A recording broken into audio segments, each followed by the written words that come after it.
Assalamualaikum warahmatullahi wabarakatuh. Gimana kabar semuanya teman-teman di kelas 6? Alhamdulillahirrahmanirrahim. Wabihi nasta'in. Wala umur din wadin. Wassalatu wassalamu ala asyrafil anbiya'i wal mursalin wa ala alihi washabihi jamain. Amma ba'du. Tidak lupa selalu kita panjatkan rasa syukur kita kepada Allah Subhanahu wa taala yang hingga saat ini kita masih diberikan segala nikmatnya sehingga kita dapat melaksanakan aktivitas kita sehari-hari.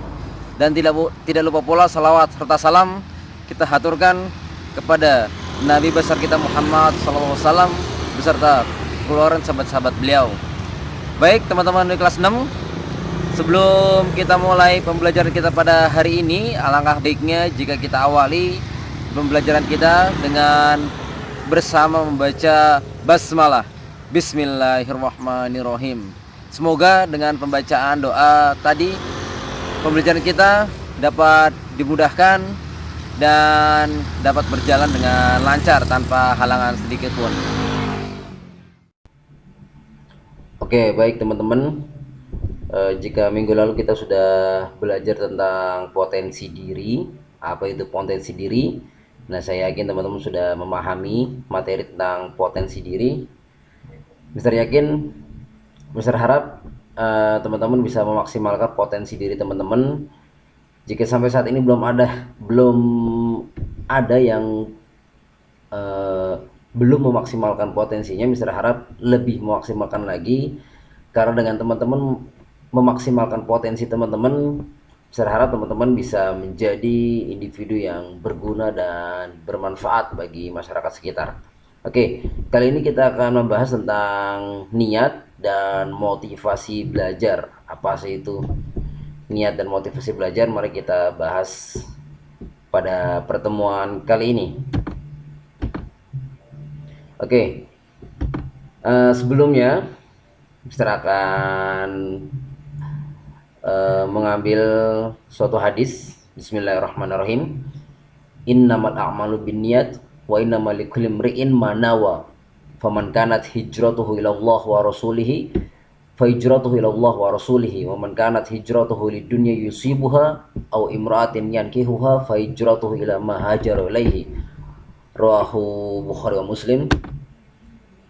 Yang artinya adalah sesungguhnya setiap perbuatan tergantung niatnya, dan sesungguhnya setiap orang mendapat apa yang ia niatkan.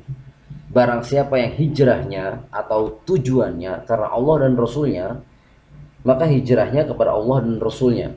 Dan barang siapa yang hijrahnya karena dunia yang ingin ia dapatkan atau karena wanita yang ingin ia nikahi, maka hijrahnya pada apa yang ia niatkan. Nah, dari hadis ini kita dapat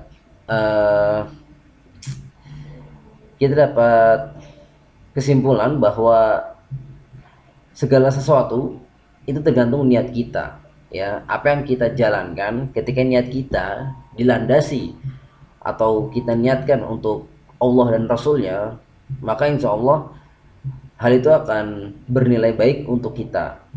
Namun ketika kita niatnya hanya untuk hal-hal yang duniawi saja, seperti untuk mengejar harta, untuk mengejar wanita, maka tujuan kita hanya itu-itu saja gitu. Ketika tujuan kita bukan karena Allah dan Rasulnya, maka yakinlah bahwa ya kita hanya akan mendapatkan itu saja. Tapi ketika tujuan kita kepada Allah dan Rasulnya, insya Allah semuanya pun akan mengikuti seperti itu. Jadi semua ini tergantung dari niat kita, bagaimana kita berniat. Nah, apa sih itu niat? Niat merupakan keinginan untuk melakukan amal perbuatan karena mengharap ridho Allah Subhanahu wa taala. Nah, ini definisi menurut Mister setelah Mister baca dari beberapa sumber. Jadi niat itu yang ada dalam hati kita, keinginan kita untuk melakukan amal perbuatan, tentunya dengan mengharap ridho Allah Subhanahu wa taala. Nah, bagaimana jika niat kita buruk? Nah, seperti tadi yang dijelaskan di hadis sebelumnya, ketika niat kita buruk, misal kita berniat untuk mencuri barang milik teman kita, ya maka apa yang kita dapatkan hanyalah sekedar barang curian itu gitu. Dan itu tentunya tidak akan mendapatkan ridha Allah Subhanahu wa taala, tapi ya malah sebaliknya mendapatkan murka dari Allah Subhanahu wa taala. Seperti itu. Kemudian niat merupakan penentu diterima atau ditolaknya suatu amal perbuatan. Kembali ke hadis yang sebelumnya juga, bahwa jika niat kita baik, niat kita untuk menolong, niat kita untuk membantu, maka yakinlah kita akan mendapatkan pahala di sisi Allah Subhanahu wa taala. Namun ketika niat kita buruk, ya berarti kita tidak dapat pahala dong dari perbuatan kita. Seperti itu. Niat juga merupakan penentu balasan yang Allah berikan kepada seseorang. Nah, ketika niat kita baik, insya Allah kita akan mendapatkan balasan yang baik. Namun sebaliknya, ketika niat kita buruk, insya Allah kita akan mendapatkan ya hal yang buruk juga. Dalam bahasa lain atau bahasa sehari-harinya adalah karma. Ya, mungkin kita sering mendengar kata tersebut. Jadi apa yang kita lakukan itu pasti akan ada pertanggungjawabannya, seperti yang sudah Mister jelaskan beberapa waktu lalu. Oke, seperti itu. Oke, kita lanjutkan. Motivasi. Ya, mungkin teman-teman sudah banyak mendengar kata motivasi. Apa sih itu motivasi? Ya, motivasi merupakan suatu energi penggerak yang dapat memperkuat dan mendorong seseorang untuk bertingkah laku. Jadi intinya motivasi adalah pendorong atau penggerak yang dapat membuat diri seseorang itu untuk berbuat suatu perbuatan atau melakukan suatu tingkah laku. Contohnya seperti ini. Motivasi penggerak yang dapat memperkuat dan mendorong seseorang untuk bertingkah laku. Oke, contohnya seminggu lagi akan ada ujian nih. Nah, motivasi dalam diri kita itu ujian bisa jadi motivasi agar kita mau belajar gitu. Seperti itu. Nah, itu berarti kita didorong oleh ujian agar kita mau belajar. Seperti itu. Contoh kecilnya seperti itu. Kemudian 3 komponen utama dalam motivasi. Yang pertama adalah kebutuhan. Nah, biasanya kebutuhan ini kaitannya dengan fisiologis ya. Contohnya kita memiliki rasa lapar. Otomatis yang ada dalam pikiran kita adalah motivasi untuk makan. Seperti itu. Karena kebutuhan kita terhadap rasa lapar, maka kita akan makan untuk memenuhi rasa lapar tersebut. Itu. Yang kedua adalah dorongan. Ya, dorongannya seperti contohnya tadi. Jika ada ujian, misal 2 minggu lagi atau seminggu lagi akan ujian, maka mau tidak mau dalam diri kita akan terdorong untuk belajar. Seperti itu. Kemudian 3 adalah tujuan. Nah, tujuan kita apa sih? Misal tujuan kita adalah kita untuk kelas ini mungkin teman-teman tujuan yang terdekat adalah menghadapi UN. Ketika teman-teman ingin mendapatkan nilai yang besar, tujuannya adalah lulus UN, maka motivasi teman-teman adalah belajar dari sekarang untuk mendapatkan nilai UN yang baik. Seperti itu. Kemudian faktor yang mempengaruhi motivasi belajar. Berikut adalah beberapa faktor yang mempengaruhi motivasi belajar. Motivasi belajar berasal dari faktor internal. Nah, faktor internal ini adalah faktor yang berasal dalam diri kita sendiri, diri kita pribadi ya. Motivasi ini terbentuk karena kesadaran diri atas pemahaman betapa pentingnya belajar untuk mengembangkan diri dan bekal untuk menjalani kehidupan. Jadi, faktor internal ini lebih cenderung kepada diri sendiri ya. Jadi diri sendiri yang menjadi pendorong, diri sendiri menjadi penggerak agar sehingga timbul kesadaran diri kita untuk belajar gitu. Ketika misal kita sudah sadar diri bahwa belajar itu penting loh buat saya, Itu tujuannya apa? Tujuannya untuk agar diri saya lebih berkembang dari sebelumnya, dan agar saya bisa menjalani kehidupan di masyarakat nanti kelak gitu, agar saya dapat bekerja di tempat A, tempat B, C dan sebagainya, seperti itu yang dimaksud motivasi internal. Jadi motivasi yang berasal dalam diri sendiri, seperti itu. Yang berikutnya adalah motivasi belajar dari faktor eksternal. Faktor eksternal ini merupakan faktor luar ya. Faktor luar ini berarti kaitannya dengan orang lain, dengan orang sekitar, yaitu berupa dorongan dari orang lain atau lingkungan sekitar yang dapat mempengaruhi psikologis orang yang bersangkutan. Nah, jadi uh, faktor eksternal ini, motivasi yang berasal dari faktor eksternal ini contohnya adalah dorongan dari orang lain. Ya, contohnya misal orang tua kita senantiasa mengingatkan kita dan selalu mendorong kita untuk belajar. Kemudian teman-teman kita selalu mengingatkan kita untuk belajar dengan baik, belajar dengan giat. Nah, kemudian lingkungan sekitar itu berarti ya mungkin kita memiliki teman-teman yang rajin belajar dan sebagainya, akhirnya eh, sehingga dengan lingkungan yang kondusif untuk belajar, sehingga psikologis kita terpengaruh untuk belajar juga, seperti itu yang motivasi yang berasal dari faktor eksternal. Oke, berikutnya adalah ya sorry ini eh, kurang lebih sama seperti yang tadi.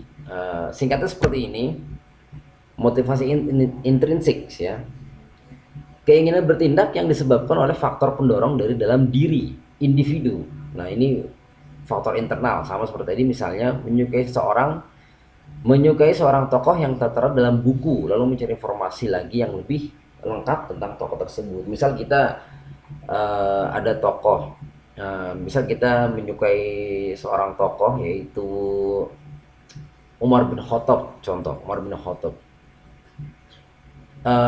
Siapa sih Umar bin Khattab tersebut, profilnya seperti apa, kemudian kenapa sih beliau bisa sukses dan sebagainya, bagaimana sih cara dia belajar sehingga beliau bisa sukses. Nah, seperti itu, contoh kecilnya seperti itu. Kemudian motivasi ekstrinsik ini sama seperti yang tadi, yaitu dorongan terhadap perilaku seseorang yang ada di luar perbuatan yang dilakukannya.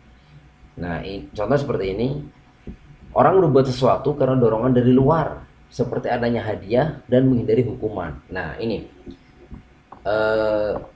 ini ada plus minusnya ya semuanya. Untuk motivasi yang eksternal ini, yang faktor dari eksternal, terkadang kita sebagai siswa terdorong untuk belajar karena sebentar lagi akan ujian. Misal seminggu lagi akan ujian, kita baru belajar, seperti itu. Nah, itu ujian tersebut menjadi pendorong eksternal kita untuk belajar, bukan karena kesadaran individu kita, seperti itu.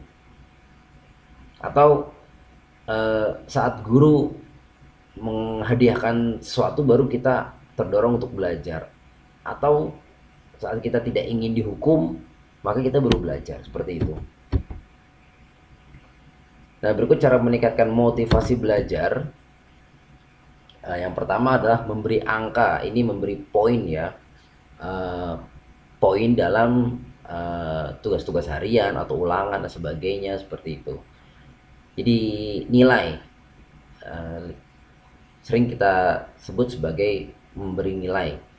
Kemudian hadiah yang seperti Mister jelaskan tadi, kompetisi ya, kompetisi antar kelas atau kompetisi antar grup, memberi ulangan, mengetahui hasil ujian, pujian atau bukan ya, pujian dan hukuman yang terakhir, seperti itu. Ini adalah cara meningkatkan motivasi belajar. Oke, kemudian nah, berikut beberapa tips untuk meningkatkan motivasi belajar. Yang pertama adalah bergaulah dengan orang-orang yang senang belajar. Kalau kita ingin bisa membuat software, suatu program komputer, ya setidaknya kita bergaul dengan orang-orang yang bisa komputer, orang-orang yang bisa IT, kan. Kalau kita ingin cepat menghafal Al-Quran, ya setidaknya kita bergaul dengan orang-orang yang hafizah Quran. Itu tips yang kedua adalah belajar apapun, ya. Tips yang ketiga adalah cari motivator atau cari guru, ya. Jangan belajar sendiri atau jangan belajar dari internet, ya. Teman-teman boleh baca dari internet, tapi setidaknya teman-teman butuh guru agar teman-teman tidak salah mengerti. Kemudian tips keempat adalah bergaulah dengan orang-orang yang optimis dan selalu berpikiran positif. Nah, ini poin keempat sangat penting. Ketika teman-teman menemukan orang yang tepat, teman yang tepat, dan dia selalu berpikir optimis, yakinlah insya Allah teman-teman akan terdorong untuk belajar lebih giat lagi. Namun berbeda ketika teman-teman bertemu dengan orang yang selalu pesimis, selalu rendah diri. Nah, ya entah itu bagaimana jadinya. Oke, ini ada beberapa pertanyaan yang perlu teman-teman jawab, ya. Silahkan dijawab pertanyaan berikut. Yang pertama, apa niatmu menuntut ilmu di MI Mumtazah? Ya, apakah untuk sekedar main-main ataukah hanya untuk apa? Atau karena disuruh ayah dan bunda sekolah di MI Mumtazah, padahal sesungguhnya pengen sekolah di tempat lain, seperti itu. Yang kedua adalah sebutkan hadis tentang niat yang sudah kita bahas tadi di awal, dan bagaimana caramu untuk meningkatkan motivasi belajar, ya. Oke, silakan dijawab. Dan terima kasih, demikianlah, sampai bertemu di lain kesempatan.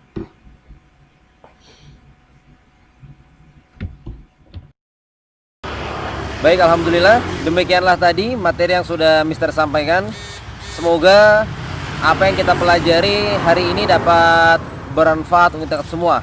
Apabila ada hal-hal yang ingin didiskusikan atau ditanyakan, teman-teman bisa komentar di kolom komen pada aplikasi Ilmu Mumtazah. Kurang lebihnya Mister mohon maaf, sampai bertemu di minggu depan. Wassalamualaikum warahmatullahi wabarakatuh.